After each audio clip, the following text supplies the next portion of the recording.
número 30, que já começa falando sobre a Segunda Guerra Mundial. Tá? É o capítulo 6. Esse capítulo 6 aqui sobre a Segunda Guerra Mundial, antes disso, eu já tinha deixado aqui, eu espero que algum de vocês já tenha assistido algum desses filmes.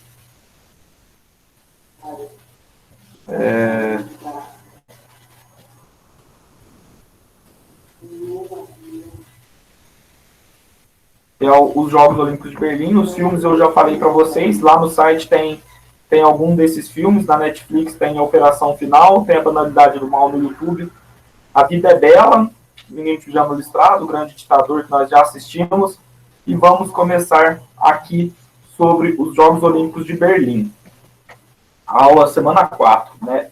Semana 4, aula 30. Os Jogos Olímpicos de Berlim, pessoal, em votação realizada em 1931, os membros do Comitê Olímpico Internacional escolheram Berlim como sede dos Jogos Olímpicos, que aconteceria em 1936, na capital da Alemanha, que recebeu 46 votos contra 16 conferidos a Barcelona e 8 abstenções.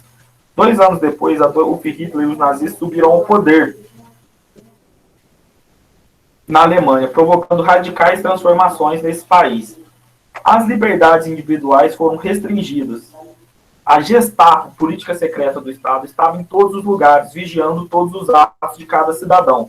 Então, o que começa aqui? Começa o regime totalitário em si aqui. Entendeu? Por quê? A política lá, em todos os lugares, vigiando atos de cada cidadão.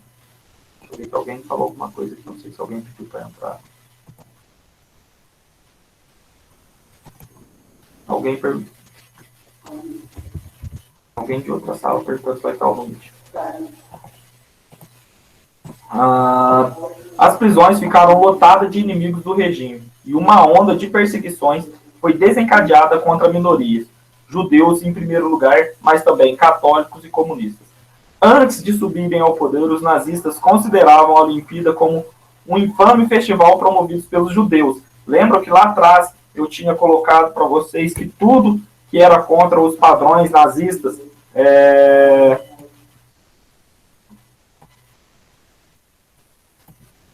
eles eram caracterizados e mostrados tudo como fosse dos judeus para...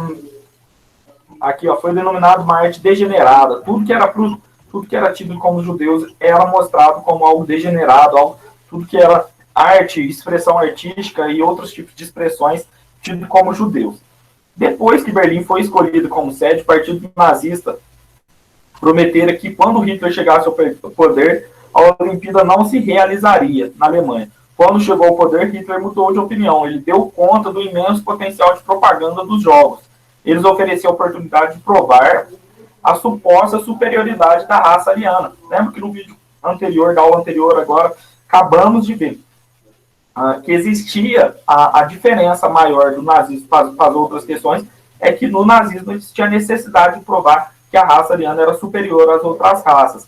Então isso seria a oportunidade que o Hitler precisava para provar a superioridade da raça ariana, que ele defendia dentro da obra dele, Mein Kampf, né, que é Minha Luta. Só que tudo isso começa a ser colocado de forma... Tudo isso, esse plano de mostrar a superioridade da raça, vem, olha aqui na imagem. Josie Owens, no alto do pódio em salto em distância dos Jogos Olímpicos de Berlim. Em várias partes do mundo fazia ouvir críticas à realização da Olimpíada de Berlim. Vocês olharem aqui, no alto do pódio está um homem negro, enquanto aqui está um alemão em terceiro lugar. Em várias partes do mundo fazia ouvir críticas à realização da Olimpíada em Berlim. E em Berlim é acertar e tornar-se cúmplice dos carrascos. Então já existia no mundo já a circularidade de ideias dessa tal superioridade da raça. Discursava em 1935 o deputado comunista francês Flon de Monte, opositor do racismo e do anticomunismo nazista. Vários dirigentes esportistas franceses também se uniram na cruzada anti-Berlim. Nos Estados Unidos, Ashley Young, membro do Comitê Olímpico Internacional, iniciou uma campanha contra a participação de atletas estadunidenses. Recebeu apoio de importantes como do jornal New York Times, de Universidade de Long Island, Notre Dame, Nova York, e se recusaram a ceder seus atletas para a equipe dos Estados Unidos. Na Europa, grupos de simpatizantes da democracia e do socialismo tentaram realizar os jogos alternativos para concorrer com a Olimpíada de Berlim. Os Jogos Populares de Barcelona inscreveram-se mais de 1.000 atletas de vários países. Compareceram delegações não oficiais de diversos países, dentre os quais Estados Unidos, França e Inglaterra. Mas no dia do início das competições, teve início a Guerra Civil Espanhola e os jogos foram cancelados. O esporte e a política não se misturam. Era esse o argumento que defensores da realização dos Jogos de Berlim. Entre eles estava o Barão de Coubertin, que ocupava a presidência de honra do COI, que é o Comitê Olímpico Internacional. Quando após as Olimpíadas lhe perguntaram se o ideal olímpico teria sido sacrificado em benefício à propaganda nazista, ele respondeu: inteiramente falso. O grandioso êxito dos Jogos de Berlim prestou um magnífico serviço à causa olímpica. Então ele negou que isso tinha alguma coisa a ver com se as Olimpíadas estavam sendo uma propaganda nazista. A postura do Barão era semelhante à oposição dos Estados Unidos e dos estadistas britânicos, que defendiam uma política de apaciguamento, fazer concessões à Alemanha na esperança de que Hitler, satisfeito, não arrastasse a Europa para outra guerra. Apenas apaziguadores viam no líder alemão um defensor do capitalismo contra o comunismo soviético. A ideia é que a propaganda nazista divulgava explorava com habilidade. E a derrota dos nazistas. Os nazistas buscaram organizar uma Olimpíada com muita pompa. Não lhe faltavam dinheiro. Além de um estádio olímpico, edificaram-se 8 complexos esportivos, entre estádios menores, ginásios e parque aquático com capacidade para 18.000 espectadores. Campanhas de governos educavam a população para o grande evento. As crianças aprendiam lições sobre a Olimpíada nas escolas. Panfletos orientavam a população sobre as formas de bem receber os visitantes. As avenidas foram enfeitadas com bandeiras brancas e vermelhas. As brancas exibiam os currículos de círculos olímpicos e as vermelhas a cruz da suástica. Durante os desfiles das delegações, manifestações nacionalistas exaltavam e davam um clima dos jogos. Os austríacos faziam uma saudação nazista, foram muito aplaudidos. Os búlgaros passaram marchando em ordem unida. Mais aplausos. Os franceses fizeram a saudação olímpica, confundiam com um gesto nazista e foram igualmente festejados. Os estadunidenses levantaram a mão no peito e desfilaram sob o constrangedor silêncio da plateia e das tribunas. Os ingleses simplesmente voltaram a cabeça para o camarote das autoridades e receberam uma estrondosa vaia. Mas, iniciados os jogos, Hitler encontraria um adversário inesperado, os atletas negros dos Estados Unidos, comandados por J.C. Owens, ganhador de 4 medalhas de ouro. O Owens venceu 100 e 200 metros, fazendo dobradinhas com outros estadunidenses, desmoronava a tese da superioridade ariana. Pessoal, os Jogos Olímpicos começou a mostrar, mas isso não faz que acabe toda essa questão da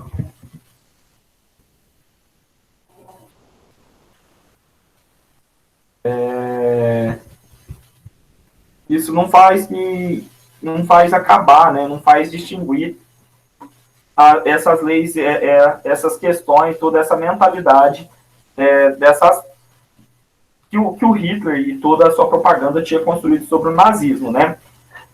Pessoal, existe, já falei acima, sobre as leis de Nuremberg. E o que são essas leis de Nuremberg, né? Ou a lei da cidadania do Reich, ou lei de proteção do sangue e da honra alemã. Eram leis que de certa forma, o que eles faziam? O que o Partido Nazista, que até então era o Partido Nacional Socialista dos Trabalhadores, né?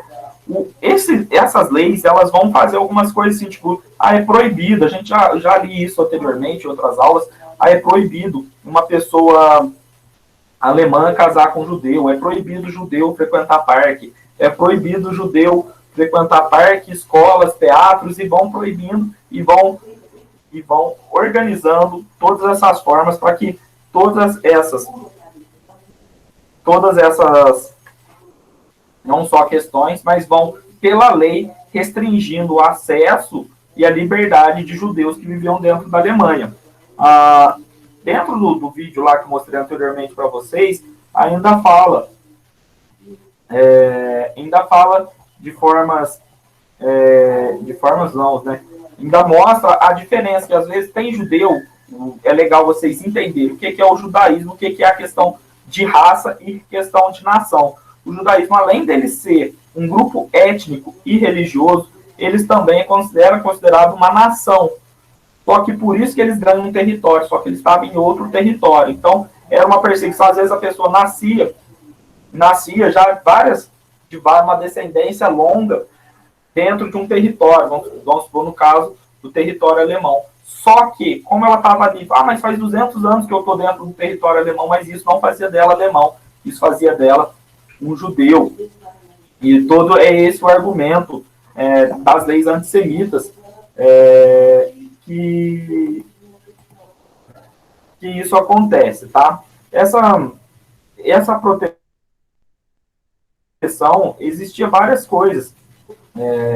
Essa lei da proteção do sangue da honra alemã, e dentro dessas leis de Nuremberg, isso vai justificando a pessoa a estar dentro da lei. Como assim, professor, estar dentro da lei? Então, vamos dar um exemplo aqui, fazer uma metáfora, né? Não é nem uma metáfora, né? Mas uma outra questão, para vocês entenderem e ficar claro, é estar dentro da lei. Mas a lei me permite. Hoje a lei me permite alguém que tem trabalho, que tem alguma renda em casa, que tem várias pessoas que trabalham, receber esse auxílio emergencial que o governo está dando. Certo, a lei permite, mas é antiético você receber sendo que você tem condição. Assim como também a lei permitia o nazismo, a lei permitia o apartheid, a lei permitia a escravidão, mas isso, quando conseguimos olhar, é imoral dentro da luz do que vivemos hoje. Então, por isso que é legal vocês terem uma reflexão dentro da lei. E assim conseguimos ver em várias esferas, dentro de várias propostas aí que o governo vai oferecer. Como, professor? Dá um outro exemplo do Brasil.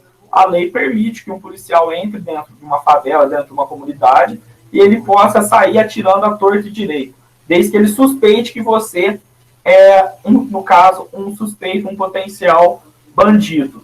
Mas, peraí, a lei permite, mas quando você vê 29 pessoas mortas, ou alguma mulher grávida morta com um tiro de bala perdida, isso você vê que não é, que mesmo dentro da lei, isso não é classificado como algo bom. Então, pessoal, no mais, a aula de hoje é isso. Se alguém tiver alguma dúvida, pode perguntar, que a gente vai responder nesses últimos minutos que faltam para acabar a aula.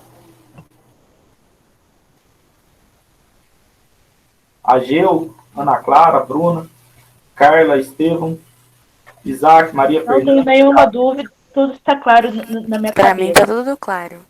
Então tá jóia, então. No mais, vai ter aula de amanhã, aí a gente continua aqui sobre a Guerra Civil Espanhola.